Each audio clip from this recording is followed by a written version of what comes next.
Hello and welcome back to the extreme run of Cold Fear. Take a look at the objective. Find the medicine cabinet. I didn't mention that in the normal run, but that's what we need to do. How Tom knows that the medicine cabinet actually has the antidote to this crap, I have no idea.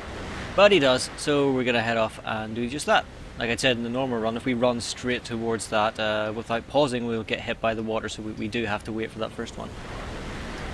Yeah, you're going to see here that, if you probably tell by the length of time of this video, going from a 45-minute normal run down to 8 minutes for extreme run means that there's a lot of room to just fucking skip a lot of shit.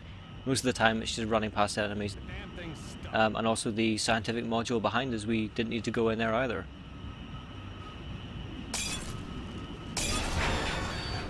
But off we go.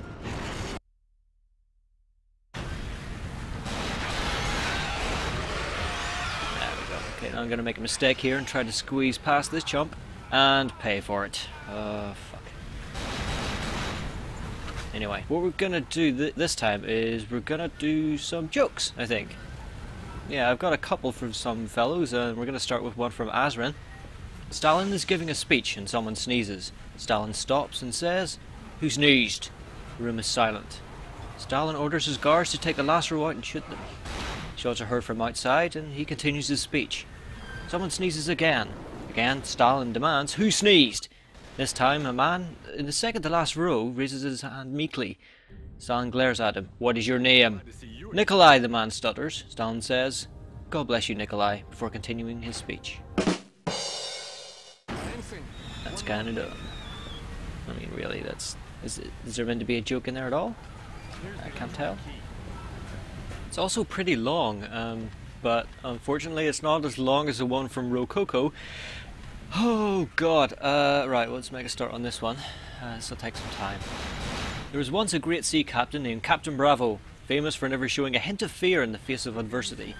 One day his first mate spotted a pirate ship sailing along the horizon. To his horror, the pirate ship changed course and began heading directly towards Captain Bravo's ship. "Captain, we're under attack," the first mate cried. "What shall we do?"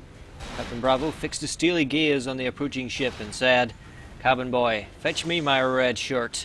The shirt was brought and, wearing it, Captain Bravo led his crew to victory. The next day, the first mate saw 2 pirate ships closing in from either side. Again he raised the alarm, and again Captain Bravo's only response was, "Cabin boy, fetch me my red shirt." And again Captain Bravo and his crew triumphed over the pirates. That night the crew had a feast in the celebration of their victory.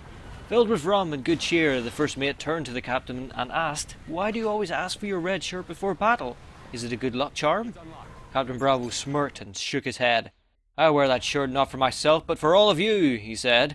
"For, if ever I am wounded in battle, my red shirt will conceal the blood, and you will all continue to fight bravely." The crew broke out in spontaneous applause and drank another toast to their brave captain. The next day, the first mate looked about and saw not 1, not 2, but 10 pirate ships approaching from every direction.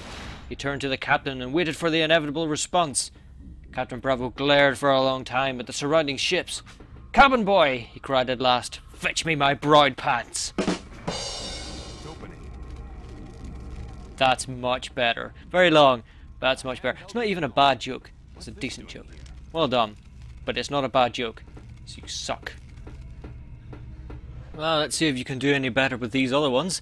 Yes, in fact, he sent in 3 jokes. We're going to do the last 2. They're pretty short, so we might as well get them out of the way, and that'll round up all the jokes that I've got. Right, let's see the first one, or the second one as the case may be. The little zombie said, "Mother, I hate my sister's guts." The zombie's mother planted her hands on her hips and said, "You won't have any dessert until you clean your plate." Yeah, that sucks. Yeah, that sucks. Everybody knows that zombies eat brains. Let's do the next one. You guys are loving this. An owl was dozing in the middle of a pine tree one day when a little baby songbird fell out of the nest high above him, hitting every branch on the way down. As the chick fell past him, the owl called out, "Are you all right?" Songbird replied, "So far."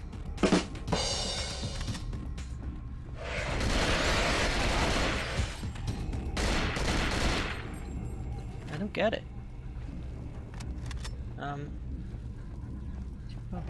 Called out, "Are you all right so far?" Does it mean it's gonna hit the ground? Is it something to do with the pine? I don't know. Someone explain that one to me because I just don't get it. So yes, that rounds up all of the jokes. If you've got any bad jokes, if you could try and keep them short, then feel free to, I know, email them in or private message on the forum, or even on YouTube if you're so inclined, and not as a comment, because then it's just fucking stupid and it spoils the surprise. I mean, I'm not gonna read YouTube comments on my fucking videos yet. It may get to that point. I don't know. But right now, I've got some standards, and I'm not going to do it, so no.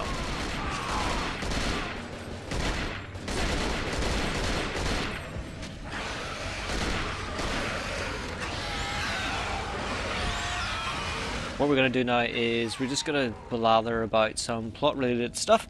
Right now that we're actually on the oil rig, we can talk about that a little bit. Okay, so what happened is the USSR crumbled, and these people wanted to use the oil rig for oil purposes. And during the process of that, they found that these exocells were on there. Went, holy shit, there's exocells! What the fuck's going on? So the group that owned the oil rig, called the cartel, they decided, right, we'll get some guys in to do all this shit. They got Kamsky, who we haven't met, who is Anna's father, and they also, which is weird, they are the ones that brought in Bakarev, who ended up being the most useful person of them all. He's the guy, as I'd said in the normal run, who invented the antidote and the spear gun. And it's strange that Yusupov was saying he was a little bit unsure, and I think Kamsky was as well, saying they were both unsure of the cartel bringing him in because he was an outside influence. But he actually turned out to be the best of them all, and maybe there's something to be said for this strange shadowy cartel and what they're up to. They actually never get mentioned in the game itself outside of the documentation and things like that, so it's an odd thing to kind of talk about. They don't even bother to touch on a lot of this stuff in the game, which is a bit of a shame. I mean, they could have stretched this out. But to be fair, this game has enough of its own fucking plot shenanigans to sort of deal with, and we'll see at the end of the next video. We'll see that kick in big time. But for the moment, we're just sort of fanning around. As far as things go on the oil rig, all we want to do is to get rid of the jammer, and then we can talk to Bennett, and then Bennett can tell us what to do because we were so fucking useless on our own. We've already killed Anna, and I mean, what the hell is wrong with Tom? He's just like, oh, I killed her. Oh well, never mind. Let's move on. But at least he's dedicated, I guess. At least he's got a plan, which is more than can be said for some, I guess. I mean, Bakarev was just sort of hanging out. But anyway, that's the end of the extreme run. As I said, it is very short, and we only died once. So I'll see you in the next one.